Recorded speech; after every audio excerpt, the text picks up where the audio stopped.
What's up everyone, it's Nick here with TechRaptor, and we're going to be diving into Ubisoft's E3 conference, which, I know, we all know, it's your favorite. Anyways, let's get into it. Ubisoft kicked off their event with the unveiling of Rainbow Six Extraction, which used to be called Rainbow Six Quarantine, which before that may have been Rainbow Six Parasite, who knows? Anyways, Rainbow Six Extraction looks to deviate from the typical Modern Warfare setting and take place in a more futuristic setting filled with aliens and, well, future tech. The gameplay is a bit more arcade-like, but more tactical than your standard Left 4 Dead-like horde shooter. Extraction is described by game designer Alicia Forter as a 1 through 3 co-op experience where the focus is to extract operatives from an all-out alien captivity. When you successfully do this, you'll add them to your team and you can upgrade your characters. If you fail this, you lose all progress and progression.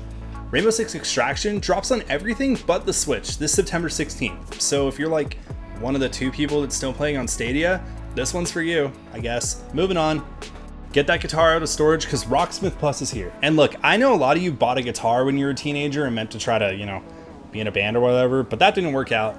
But now you have the chance to actually learn that thing and, get good at it. Rocksmith is a game where you learn to play guitar in real life. It's super intuitive and quite frankly, there's really not that much more to say. It's just better than taking classes, I guess.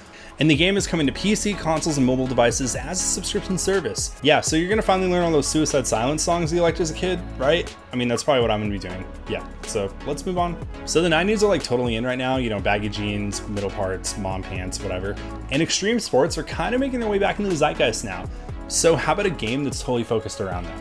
All jokes aside, Riders Republic brings a lot to the table in the form of content, such as the ability to snowboard, ride bikes, fly in bodysuits, grind, whatever, and race it with up to 64 players at once. It has an open world, and it actually looks pretty cool.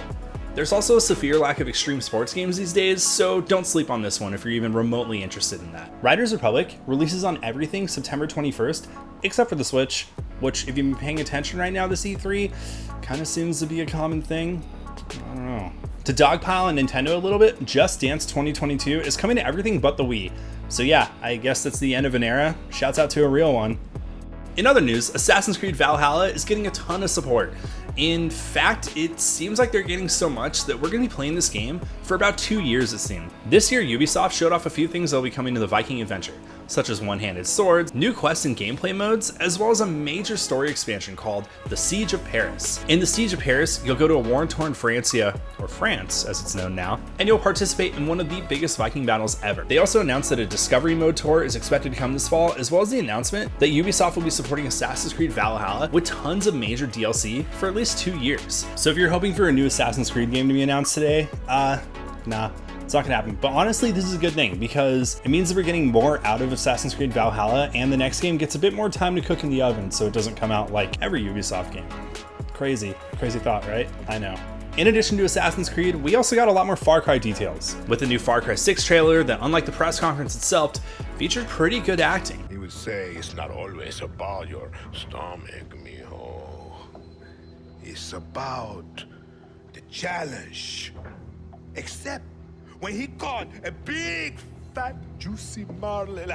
There was a huge emphasis on the villains in the series, and they're pretty much the main characters anyways. So it was revealed that Far Cry was getting a season pass involving the villains. What's cool is that the first expansion in Far Cry 6 will feature every villain from prior titles in their own surreal adventure. It sounds fun, it looks cool, I mean, what more could you want? Well, how about Blood Dragon? Yep, at the end of the Far Cry segment, it was revealed that Far Cry 3 Blood Dragon is making its way to the Far Cry 6 season pass. Nowhere on a release date, but let's hope that this is a full-on remake instead of just a remaster, because Blood Dragon, let's be honest, is probably the best Far Cry game, and yeah, everyone needs to play it on their new consoles. Mario + Rabbids Sparks of Hope was officially announced. In a reveal that surprised no one, Mario's back with the Rabbids for another crossover game that, if you played the first one, is definitely something to get excited about. Ubisoft discussed the expansion of the scope of the series with a planet-hopping enemy that'll be a major pain in the ass. They also stated that the sequel will be a bit more challenging than the last one since it was too easy the first time around. Mario + Rabbids Sparks of Hope, unlike every other game on this list, will actually be released on the Nintendo Switch this year, and probably nothing else because, Mario. Alright, let's get into our last game. Ubisoft closed out the show with a game that everybody has been waiting for. I know, brace yourself, there's a new Avatar coming. Not the movie, not a theme park, a video game. And you might be asking yourself, is this a new Avatar game that takes place during the first movie? I wouldn't know. Neither would anyone, because the other movies still haven't come out yet. And quite frankly, yeah, don't bet on them coming out anytime soon. Not much else is known about the game, but they did show off a trailer of it running in a new engine. It looks really good, and I don't know, I kind of have hope that this might actually be kind of cool. Either way though, this is a really strange note to end their whole show on. I feel like Mario Rabbids probably would have been a better one, or like the new Rainbow Six, or, you know, God forbid, Splinter Cell. It's only me. Either way though, this wasn't Ubisoft's worst E3 show, it just really wasn't their best.